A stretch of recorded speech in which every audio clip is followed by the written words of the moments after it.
No programa Santa Inovação de hoje, o tema, a inovação na gestão pública.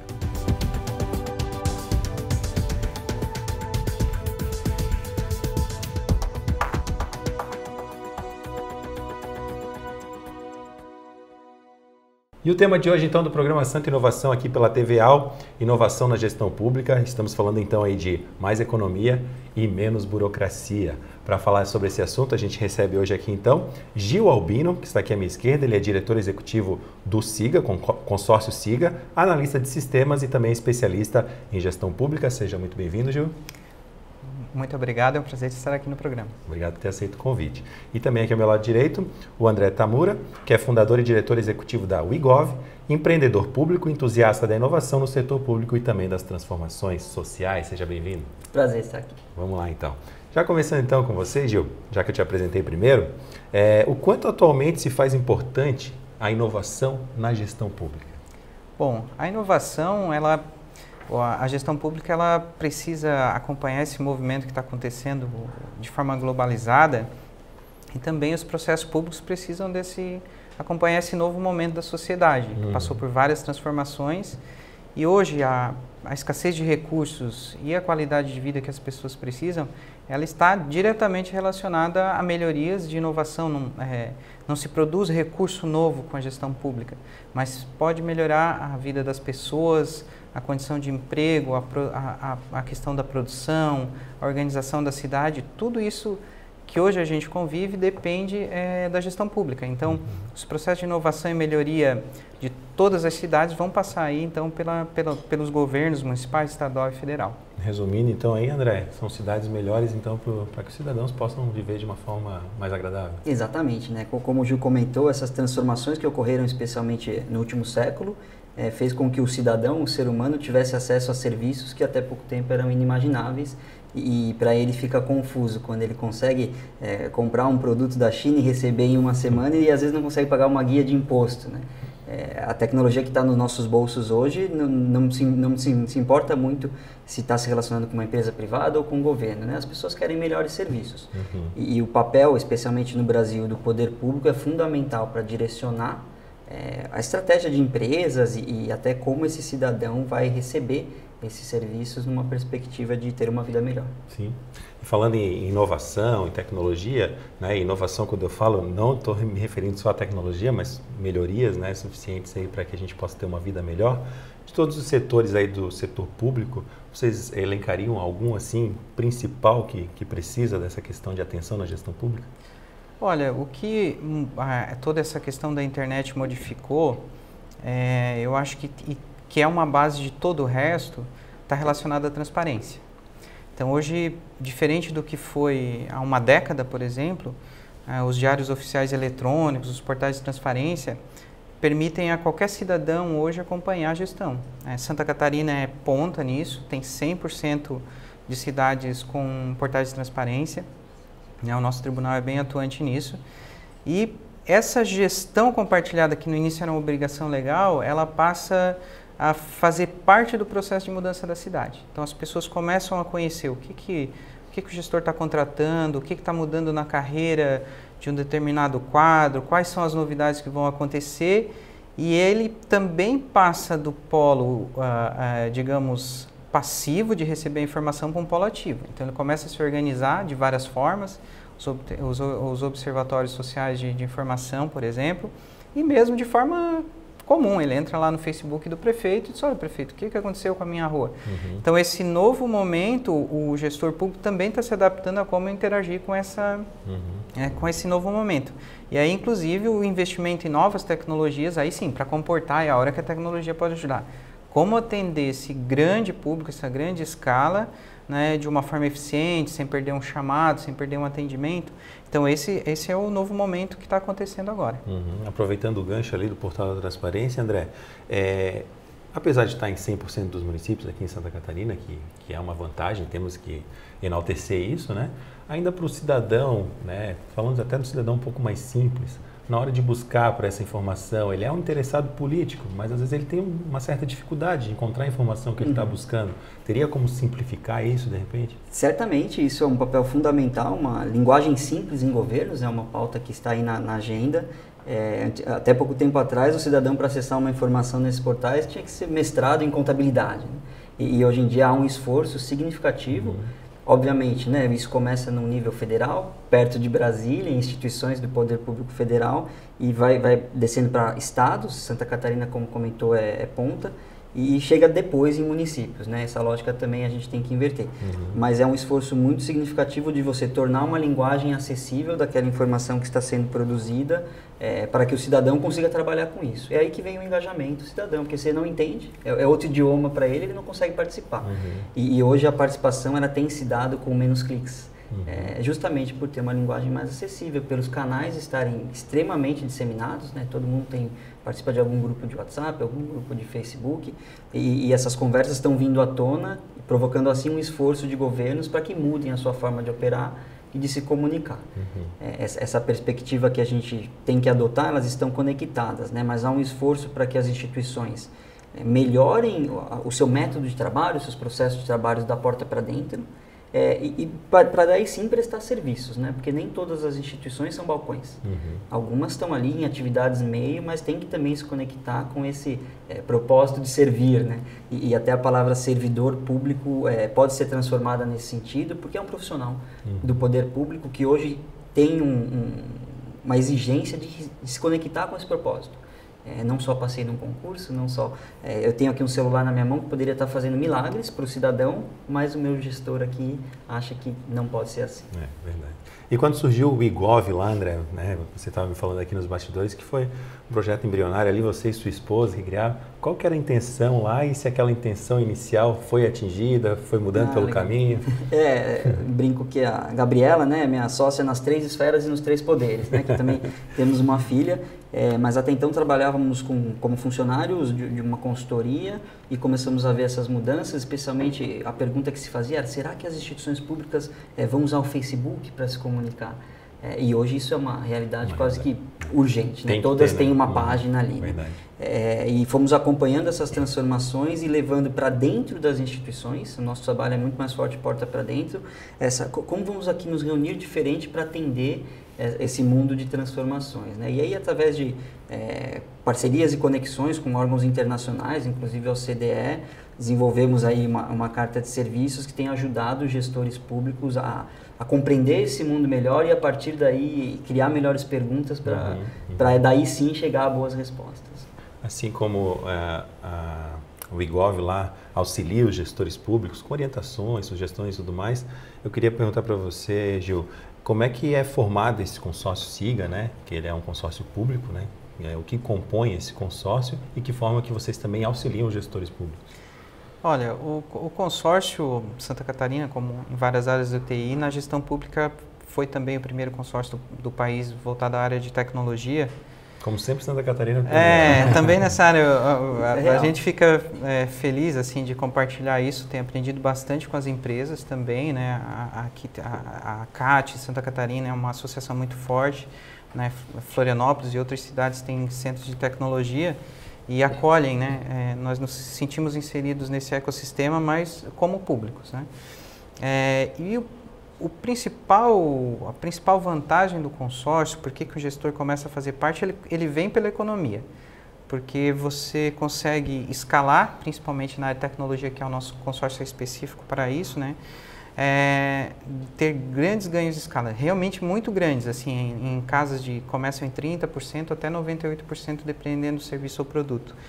E aí, depois da economia, você começa a ver a vantagem da rede. Então, você começa a aprender e vizinhos que iniciam um serviço ou têm uma ideia, que trazem para o consórcio, e essa ideia se multiplica aí de uma forma mais simples, porque o consórcio e o seu consorciado é menos burocrático o processo de contratação. Para que o consórcio contrate ou disponibilize, tem toda a burocracia e controle do serviço público, licitação ou concurso, mas a partir disso a rede, então eu diminuo também a burocracia. E aí vira uma rede de colaboração oficial, segura, e que tem dado muito certo em Santa Catarina. O SIGA é o maior consórcio do estado hoje, mas nós temos esse modelo também de consorciamento em outras áreas, saúde, infraestrutura, agora até para apoio em obras de pavimentação.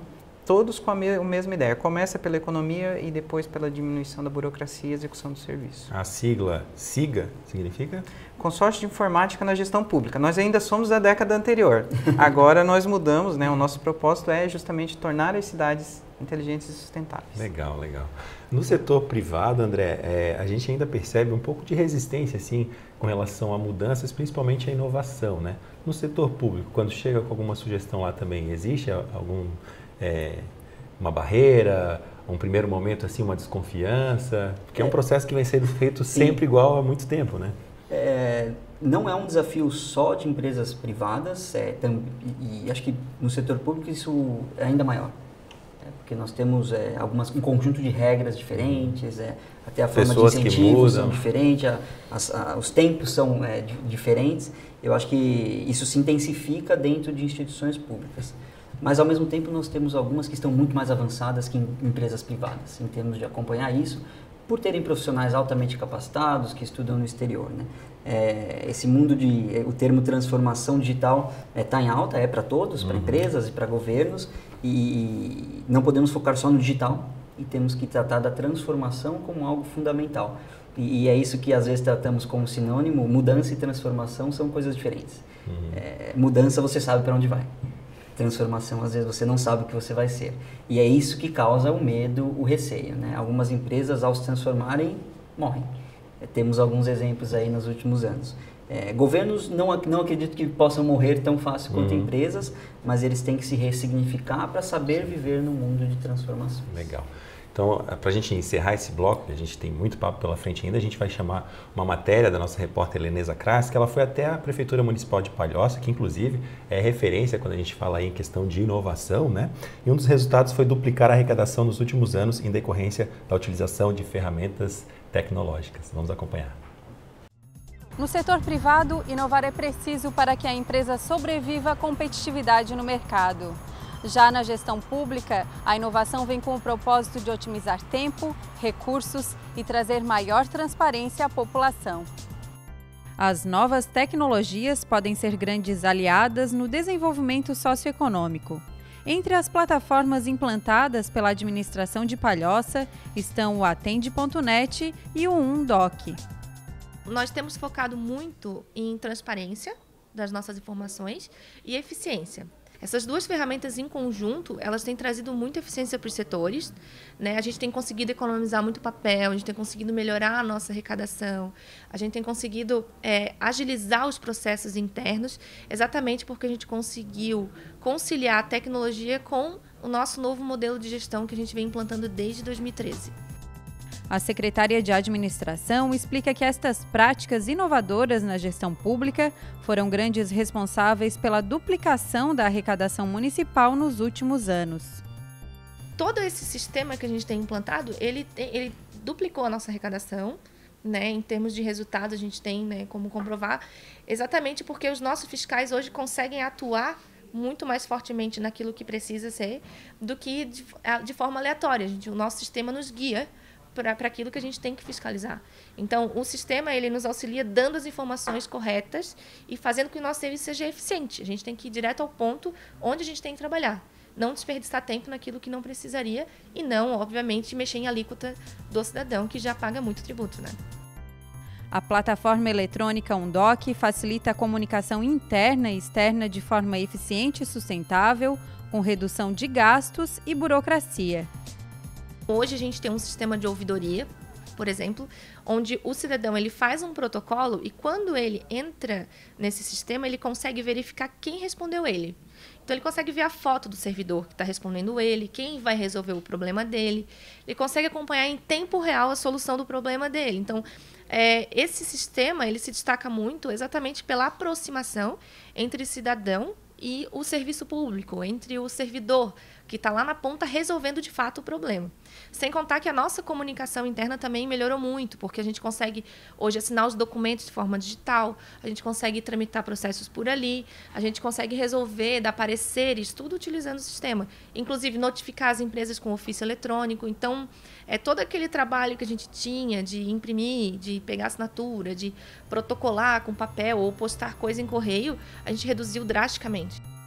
Já o Atende.net é um sistema com tecnologia em nuvem e funcionalidades que contribuem para a otimização e segurança das rotinas administrativas, utilizado por vários setores da Prefeitura.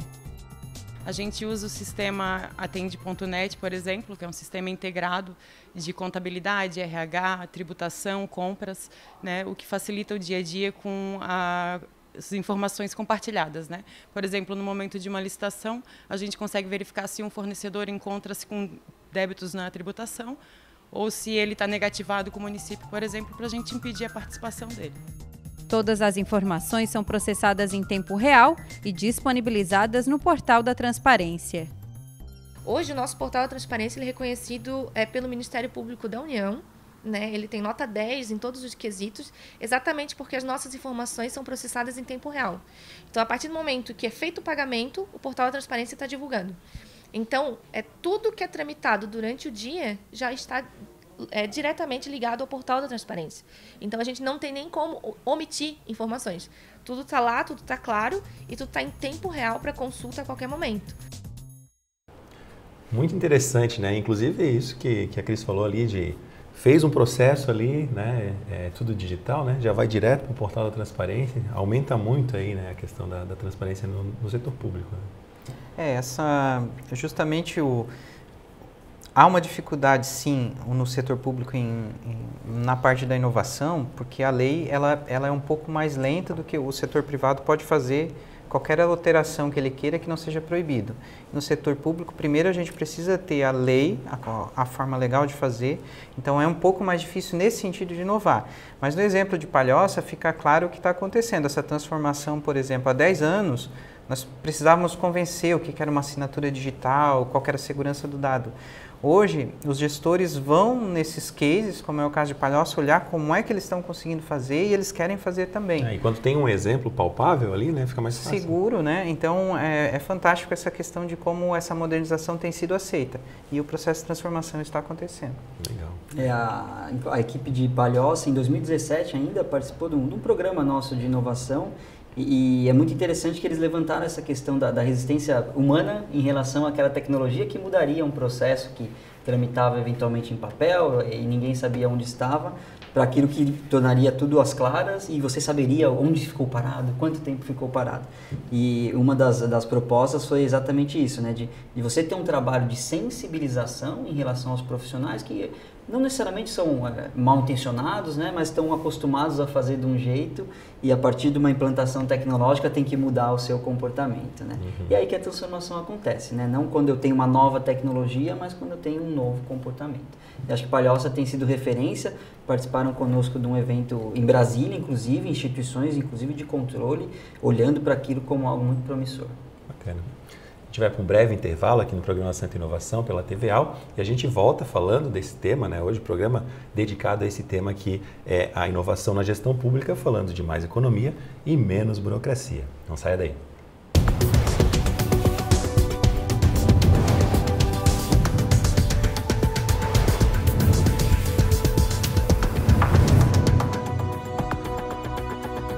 Voltamos com o programa Santa Inovação, hoje falando da inovação aí na gestão pública. Eu estou recebendo aqui no estúdio o Gil Albino, diretor executivo do consórcio SIGA, e também André Tamura, fundador e diretor executivo da WeGov. Vamos lá então.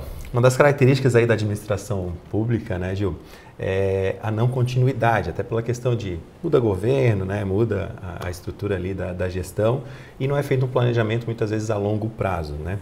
Essa característica, no caso, ela atrapalha algumas ações aí falando em inovação? Bom, essa mudança ela faz parte do processo burocrático, né?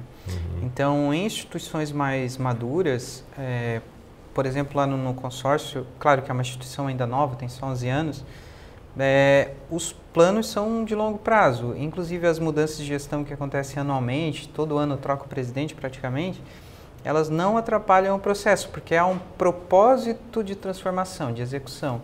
E o gestor que sucede, ele vai aplicando aquele plano de trabalho. Então, ao mesmo tempo que pode, sim, em alguns momentos, ter essa ruptura, essa troca ela também é importante para a oxigenação do processo político.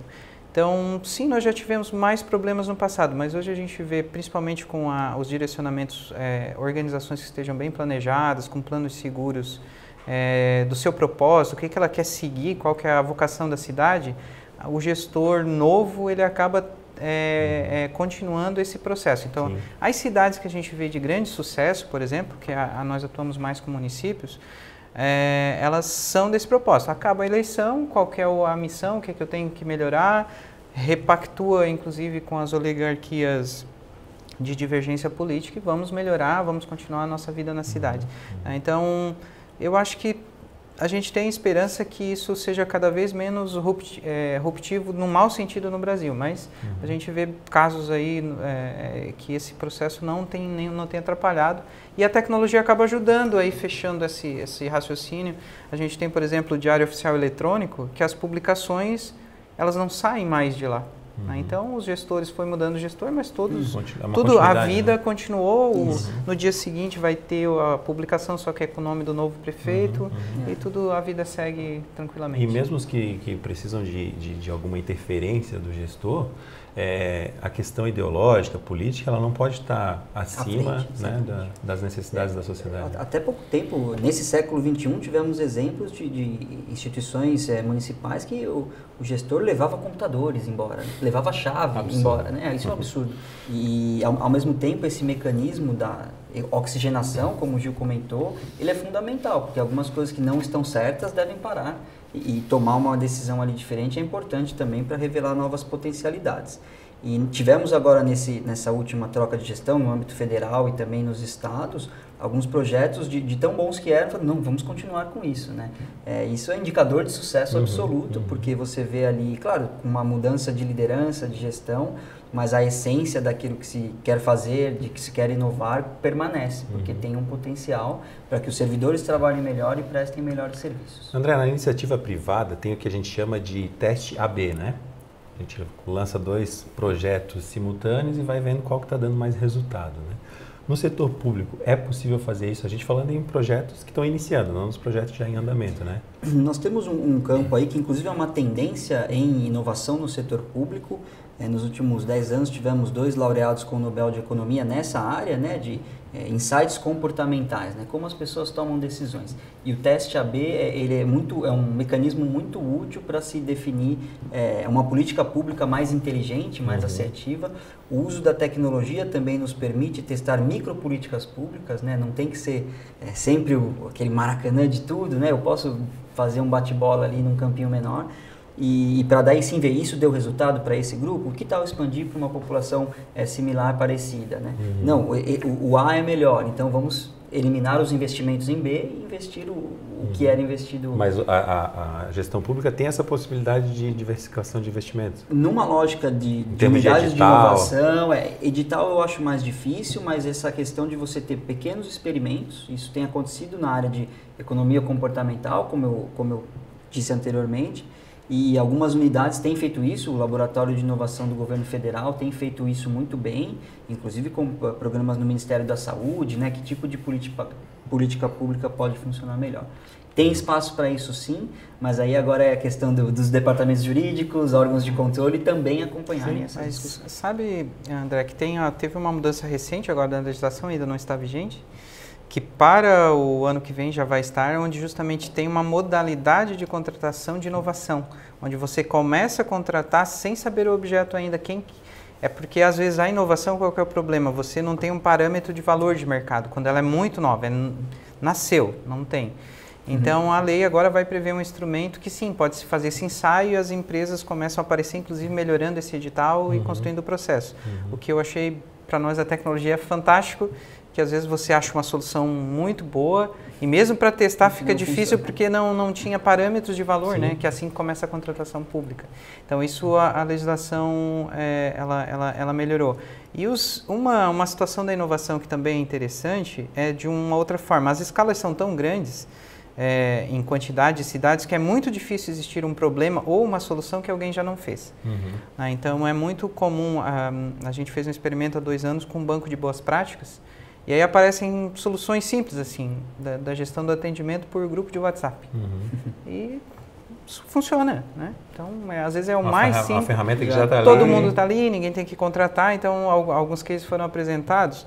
Então, além dessa nova ferramenta que seria buscar no mercado, que é importante, a troca de experiências e bancos de boas práticas, bancos de projetos, elas são outra forma de fazer experimento, que não necessariamente eu tenho que fazer o experimento se na minha cidade vai funcionar, no meu estado, mas quem é o estado que fez? E aí as redes de cooperação, né, o IGOV tem um trabalho nisso também, levar experiência, as universidades, outros grupos de pesquisa, elas possibilitam muito essa troca. E a gente tem em Santa Catarina algo muito fantástico acontecendo, que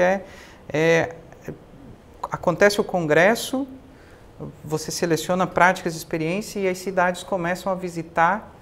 Nós temos uma cidade de Santa Catarina que recebeu mais de 50 grupos em 2 anos de visita, porque ele tem um case lá na educação e tal. Então, tem outras cidades mais na área do saneamento, tem do turismo, e os prefeitos se visitam, os professores se visitam, e eu acho que esse é o jeito mais fácil de inovar sem muito erro, né? Porque alguém já experimentou. Legal. Tu falou em lei ali, né, Gil? E eu lembrei que recentemente a gente teve um programa Santa Inovação aqui que a gente falou a respeito da lei do acesso à informação, né? Se não me engano, entra em vigor em agosto do ano que vem, agosto de 2020. De proteção de dados. Lei Geral de Proteção de Dados. Lei Geral de Ainda bem que Proteção você está por dentro e já me corrige. Sim. Na questão da inovação, isso muda de alguma questão da gestão pública, né? Essa proteção de dados é uma segurança maior? Vai entrar em vigor em agosto de 2020, né? Isso vai modificar completamente. O papel do poder público vai ser fundamental, né?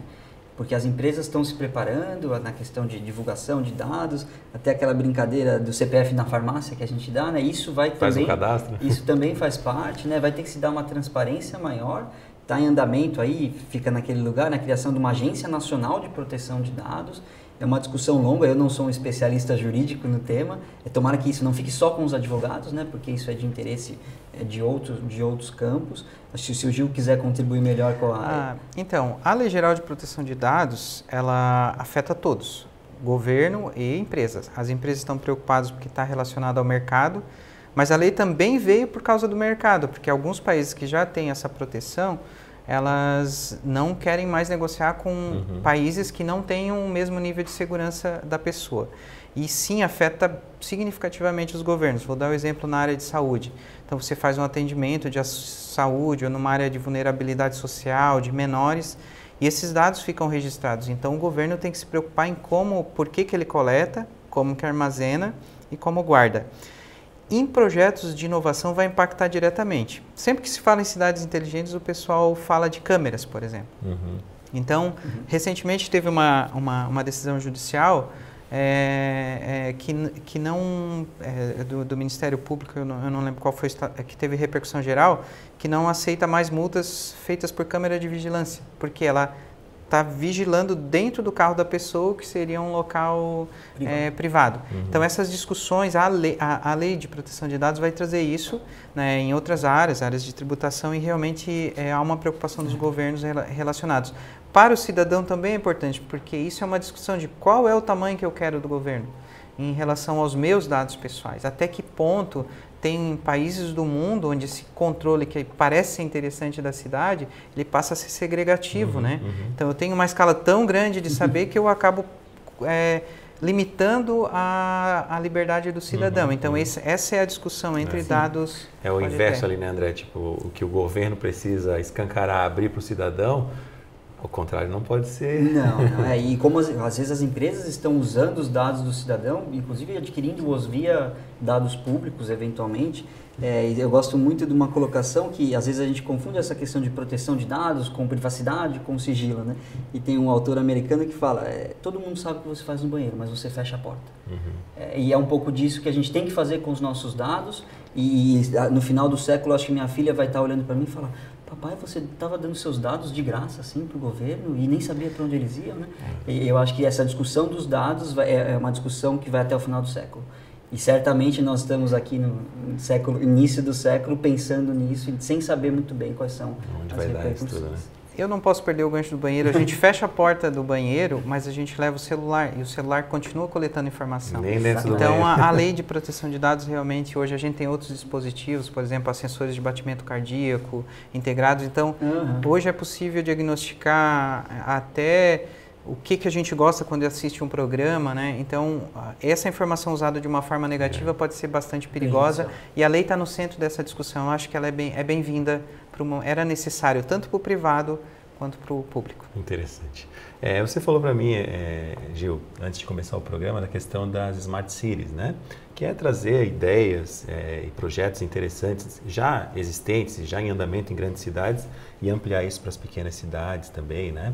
A gente vai falar sobre isso, mas eu gostaria de chamar antes uma reportagem da Lenesa Kras, né, que é justamente versando sobre isso, né, de possibilitar o acesso a sistemas de alta tecnologia, mesmo em cidades pequenas, que é inclusive um dos objetivos lá do consórcio SIGA, né, o maior consórcio do país no segmento. E ele tem como foco Santa Catarina, mas já expandiu para outros estados. Então agora a gente vai conhecer um pouquinho mais dessa iniciativa com a reportagem de Lenesa Kras.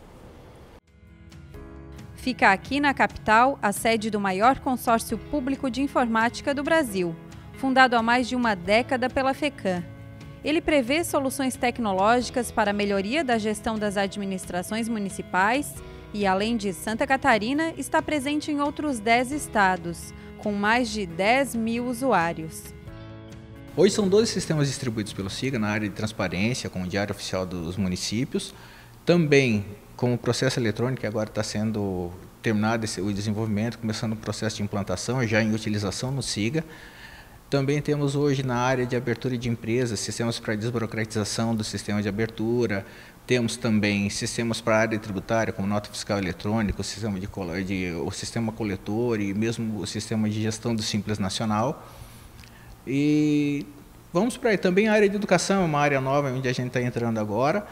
E a intenção é sempre essa, de levar economicidade aos municípios, né? O menor gasto possível para a economia, para a geração de recursos.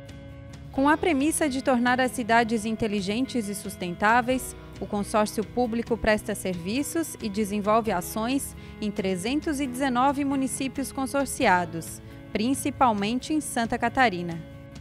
Isso é possível hoje porque a infraestrutura do SIGA é colocada toda em nuvem, de forma distribuída. Isso permite capilaridade, eu consigo chegar a qualquer lugar do Brasil via internet, que é o foco dos nossos sistemas, esse acesso via internet, sem a necessidade de uma instalação local ou mesmo de um suporte local. O próprio suporte sempre feito de forma remota, via telefone, via conferência, os treinamentos também são feitos online, quando necessários, ou até mesmo presenciais em casos específicos. E isso gera uma capilaridade, uma celeridade também na implantação dos sistemas, que a gente consegue esse atendimento. Entre os sistemas desenvolvidos está o SIGA-Sim, integrado à rede nacional para facilitar o registro e legalização de empresas e negócios. O projeto da Rede Sim é um projeto nacional, né, que visa fazer a integração dos cadastros mercantis, né, que é o registro empresarial, abrir uma empresa, fechar uma empresa, alterar uma empresa, fazendo essa integração com a União, os estados e os municípios.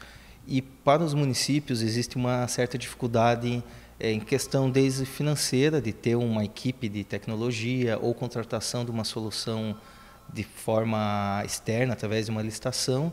Então, o consórcio proporciona, né, ele oferece esse sistema, né, que é o G-Sim, aos municípios, com um custo baixo e que faz a integração com a Rede Sim, junto à Junta Comercial de Santa Catarina. O consórcio tem papel de promover a economia de recursos por meio do ganho em escala e do compartilhamento de custos entre os municípios consorciados. A Rede Sim, ela veio para desburocratizar todo esse trâmite, né, de documentação. Você ter que abrir uma empresa, você ter que ir em cada órgão, cada ente, né, cada ente seria o Corpo de Bombeiros, a Receita Estadual, Receita Federal, Junta Comercial. Então é um transtorno para o contador, para o empresário. Então a Rede Sim é um processo digital, então é todo eletrônico, e cada ente vai fazer essa integração, que facilita para a vida do cidadão. Para realizar a adesão ao consórcio, é necessária a autorização legislativa. Interessante essa unificação aí, até pela questão de redução da burocracia, né? Esse projeto Siga Sim, né? Que a gente falou na reportagem ali, e tem muito a ampliar ainda, né, Gil? Esse projeto faz parte de um projeto em rede nacional que atua em 3 esferas, sempre que uma empresa abre, né? Eu tenho o governo federal, o governo estadual, o governo municipal. E a Rede Sim, o que é? O empresário vai num único ponto, em Santa Catarina esse ponto de começar eletrônico é na junta comercial, e depois os órgãos analisam. E o sistema, o que ele faz? Se houver a legislação, agora nós temos a Lei da Liberdade Econômica em vigor, então é possível em alguns tamanhos de empresa que aquilo não precise ser analisado humanamente, o próprio sistema devolve. E com isso nós temos municípios conseguindo abrir em alguns minutos já um novo estabelecimento. E essa tecnologia, o que é um pouco do papel do Siga nisso?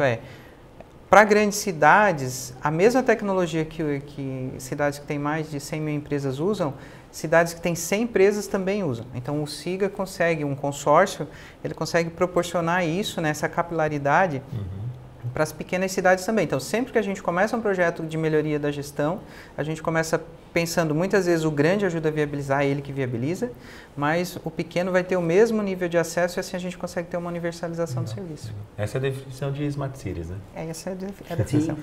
Equalizar essa questão de distribuição de tecnologia para pequenos, médios e grandes é fundamental, porque recursos públicos devem ser bem gastos, né? Então a gente fica sempre nessa discussão, está gastando muito, né? Eu quero que gaste bem, né? Se isso é muito ou pouco... Se está gastando muito, está dando resultado, que venham, né? E esse monstro da burocracia, que todo mundo trata como uma entidade abstrata, né? O Japão é um dos países mais burocráticos do mundo, mas sempre é citado como um exemplo de boas práticas. E a definição de burocracia, ela é o poder da mesa, né? É o que não tem cara, não tem rosto. E eu acho que a tecnologia está automaticamente quebrando a burocracia. Porque na tecnologia ela está a um clique, ele está perto da consequência das minhas decisões. Eu apertar ou não um botão, que seria o processo que estava na minha mesa, me torna mais próximo daquilo que vai acontecer no momento seguinte, né? Que é para onde vai isso. Acredito que não seria eliminar processos, e sim agilizar os processos. Exatamente. Durante muito tempo os governos pegaram aquilo que se fazia no papel e colocaram no computador. Digitalizaram a burocracia. Bom, acha que está inovando. E aí erramos muito em eGov, né? E agora sim estamos com novas metodologias, né? Processos ágeis, enfim, conseguindo fazer com que a lógica de funcionamento digital seja aplicada, e não só colocar no computador aquilo que eu fazia em papel. Né? Legal. Isso é até inclusive um assunto do próximo bloco, a gente vai dar uma pausa agora. Não quer dizer que eliminar o papel não seja uma boa iniciativa também, né? Inclusive a gente vai falar do governo sem papel no próximo bloco e a gente vai continuar o papo aqui tanto com o André quanto com o Gil, então eu peço que você não saia daí, a gente volta já aqui na TV Aula.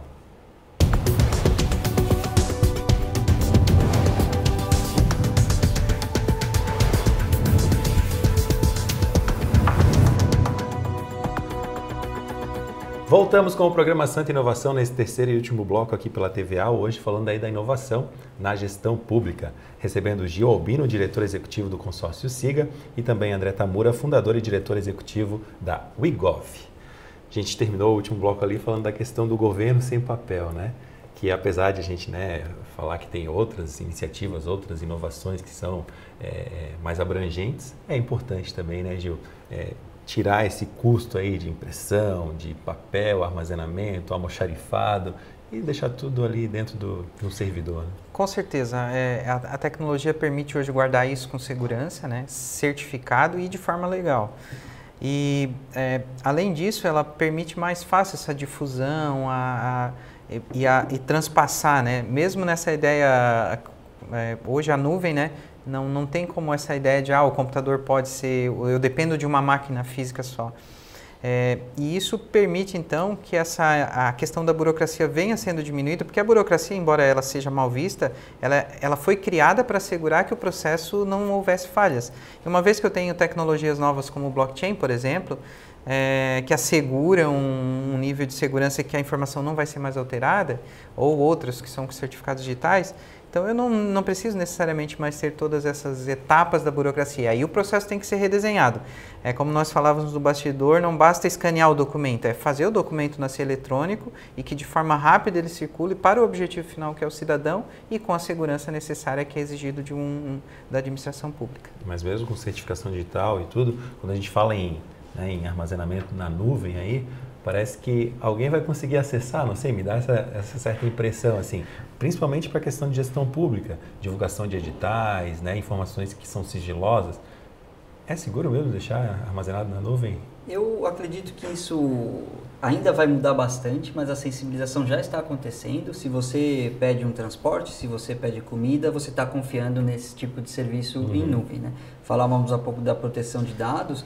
Eu acho que é fundamental, numa perspectiva de transparência e celeridade, que o poder público abandone essa ideia de que a nuvem é menos segura que um data center, e na perspectiva custo-benefício, então, isso nem se fala, né?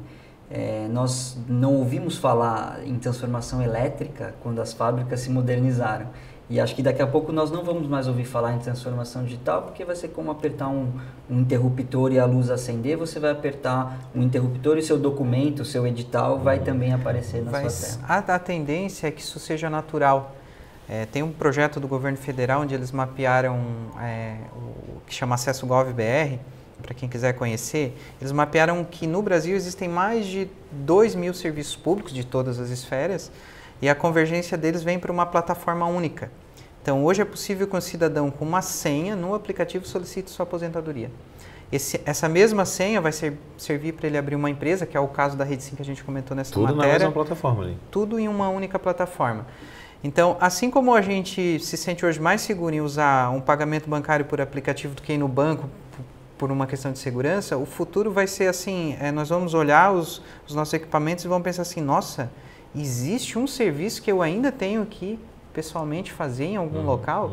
Então essa vai ser uma transformação que vai acontecer muito rapidamente. E houve-se esse momento de ter que vender isso para o gestor, e hoje é o contrário. Cada vez que o gestor olha, não dá para fazer diferente isso aqui, não tem como eu apertar um botão e está tudo pronto. As pessoas se vendeu isso, né? Que não era possível. E aí sim, a tecnologia é aliada desse momento de transformação, que eu acho que a gente tem essa felicidade de poder estar vivendo esse momento. Inclusive aqui no estado, aqui em Santa Catarina, o governador Moisés tem tomado algumas iniciativas com relação a isso. Está em andamento ainda, não sei se vocês têm algum conhecimento, com relação a um único documento para o cidadão, né? Então hoje a gente tem lá o CPF, que a gente não usa para nada, né? Fica lá na carteira, né? A gente tem a carteira de motorista, tem a carteira de identidade, são vários títulos de eleitor, é muito documento que tu precisa ter, e alguns usados aí uma vez a cada 2 anos, né? Como é o caso do título de eleitor, né? O título de eleitor, inclusive, você não precisa dele para ir votar. Né? Sim. E aí tem tido esse esforço, né, de que que esses múltiplos documentos, primeiro, sejam em formato digital, e aqui o governo do estado, aproveitando o gancho, teve como principal agenda talvez o governo sem papel, e tem tido sucesso nessa implantação, nessa execução, e acho que esses múltiplos documentos vão convergir. Essa ideia de documento único, ela é do século passado, de você ter o ID único, mas a tecnologia vai permitir hoje que a gente tenha realmente isso, essa discussão, né, de quem vai ser dono disso, né, vai ser a justiça eleitoral, porque até então o cidadão que era o integrador de serviços, né, uma hora ele é eleitor, outra hora ele é passageiro, outra hora ele é paciente, e ele que tinha que ir nas múltiplas instituições para ser a outra coisa. E por isso, Felipe, que eu gosto do acesso. A ideia do acesso é isso. Não é só eu ainda ter um documento único, mas um único local onde todos os tipos de serviço eu posso fazer com a minha única identificação, que é o CPF, no caso do cidadão, né? E uma senha que vai ter níveis de segurança diferentes, então eventualmente ele vai ter que fazer uma prova de vida, mas através de um dispositivo no celular, por exemplo, não se vai precisar uma série de serviços, de agências, de atendimento, né? E você citou aqui um dos exemplos que foi o documento único, mas o Estado aqui já emite, por exemplo, documento veicular, carteira de motorista eletrônica também. Detran, né? Inclusive a gente transfere um carro, some o seu documento anterior, vem um documento novo, sem ter que buscar o documento. Então, assim, são as pequenas transformações que elas vão... Aí, quando você tiver um outro serviço relacionado a carro que tem aqui num órgão de trânsito, você fala, nossa, por que eu tenho que ir se todos os outros estão funcionando? Então, esse movimento positivo é o que a gente está vendo na transformação digital. Só um parênteses aqui, um dos países que é a maior referência em ser um governo realmente digital, que é a Estônia, né? Claro, numa proporção, escala infinitesimal em relação ao Brasil, mas você precisa estar presencialmente só para 3 ocasiões: casar, se separar e comprar um imóvel. Só para essas 3 ocasiões você precisa estar presencialmente em algum lugar. No enterro também. Todas as outras você pode fazer, inclusive de outros países, né? Inclusive cidadãos de outros países podem também ser cidadãos digitais na Estônia, né? Isso é um conceito muito interessante, Facilita, né? Claro que com aplicações às vezes limitadas em contextos, em proporções continentais como é o Brasil. Nesse exemplo do documento, apesar de ser uma iniciativa, uma vontade política estadual, para funcionar de verdade teria que ser algo federal, né? Porque eu sou de Santa Catarina, aí vamos supor que a iniciativa lá de um documento único. E eu vou me mudar para São Paulo. Em São Paulo não é assim. Aí já não funciona, aí bagunça tudo. Inclusive hoje eu consigo como cidadão tirar meu RG em mais de um estado. Ainda hoje. Dependendo dos estados, né? Nem todos os estados têm sua base integrada, por isso que é necessário uma inteligência ou algum órgão, né, que tenha realmente esse potencial e essa questão de cadastramento biométrico, né? Nós temos visto alguns movimentos nesse sentido, né? Eu acho que isso vai acontecer em breve. Ainda na primeira metade do século, nós vamos conseguir lá com a nossa digital ou com algum tipo de leitura biometria, de retina, conseguir acessar os serviços e também, eventualmente, pagar os nossos impostos, né? Que também isso também, às vezes, é um esforço que a gente tem que ter para se relacionar com o poder público. E sempre com cuidado dessa informação, né? Porque como os especialistas comentam, como a gente fala em biometria, por exemplo, se um hacker roubar a biometria, eu não consigo mais apagar, né? Então, alguém vai ficar com a minha informação, né? Então, por isso não é um número que dá para trocar, a importância do bloco né? anterior, que é a LGPD. Dá para trocar o meu e-mail sem o número do celular, mas a minha biometria não. Então, ao mesmo tempo que esses serviços avançam, eles têm que avançar com a segurança. E sim, o projeto do documento único de identificação nacional, eu não conheço tecnicamente, mas eu acredito que ele já faça parte do projeto nacional, né? O nosso governo do estado, independente da questão política, eu tenho achado muito interessante que ele tem uma perspectiva assim, olha, esse projeto por que não rodou ainda? Ele não tem necessariamente, inclusive o governo federal, porque parece que houve uma grande ruptura, mas tudo que esses projetos não nasceram ontem. Tem projetos aí com mais de 10 anos, a Rede Sim, por exemplo. Só que o pessoal tem impulsionado para uma cadeia de execução. O que faltava para funcionar? Né? Então, quando a gente falava de continuidade ou ruptura, né? Então, eu acho que a maior parte dos governantes, principalmente agora vai ter eleição no ano que vem para prefeitos, vai estar preocupada assim, olha, o que faltou para isso aqui funcionar? Bom, isso aqui realmente eu tenho que descartar, mas acho que vem muito mais numa perspectiva relacionada à inovação das cidades, né? E eu acho que fica assim, já indo para o final do programa, um convite para que a sociedade participe, e participe ativamente, né? A gente fala muito lá no SIGA que todo mundo pode criticar qualquer coisa, mas ela tem que vir acompanhada de uma sugestão de melhoria, senão você é o problema, você não é parte da solução. Então, essa perspectiva no processo eleitoral do ano que vem é um momento único onde o cidadão define o papel do seu governante, né? Então, do seu gestor, do seu legislador municipal, e com todos esses canais que existem, que as pessoas usem essas informações, procurem essas informações, os diários oficiais.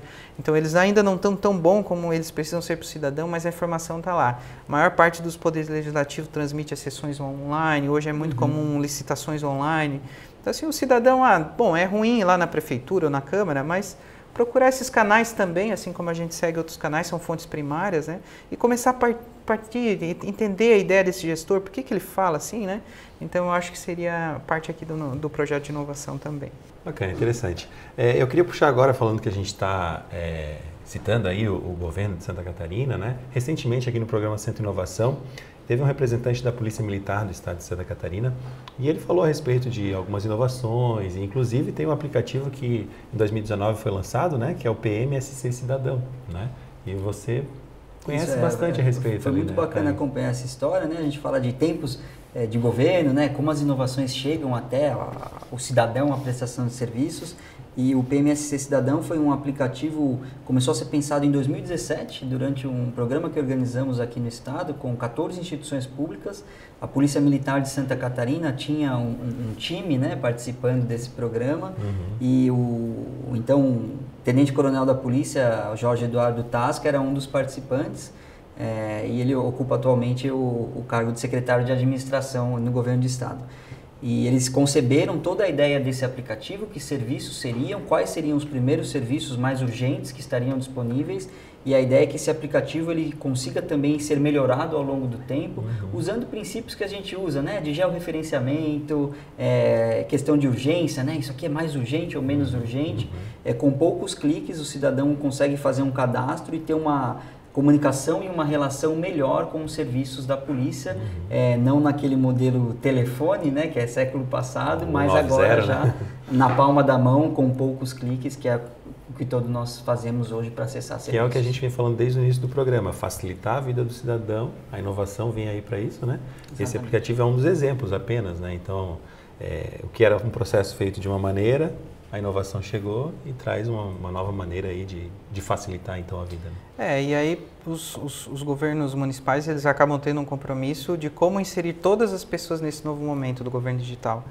Então a educação talvez seja a área que vai passar pela maior transformação, porque ela está muito, se você olhar uma foto do início do século e agora de uma sala de aula, ela é igual, né?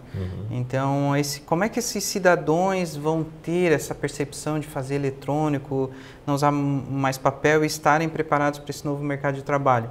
Então, essa rediscussão de como que vai ser essa capacitação desde das séries iniciais dos alunos para esse novo ambiente, eu acho que vai ser um objeto de bastante transformação para que nós tenhamos cidadãos preparados para esse novo momento digital das cidades inteligentes, né? Aproveitando e colaborando, né, nesse ecossistema de inovação. Então, acho que a gente tem um grande desafio aqui na educação também. Falando em capacitação e educação, a gente tem as ferramentas, né, tem a tecnologia, mas às vezes, a gente já falou no bloco anterior, a questão da resistência, né? A gente precisa também da capacitação dos servidores para a utilização dessas ferramentas da melhor forma. Né? Com certeza. Além da capacitação, até os instrumentos, hoje é possível já na legislação, né, a questão da gestão por resultado no setor público.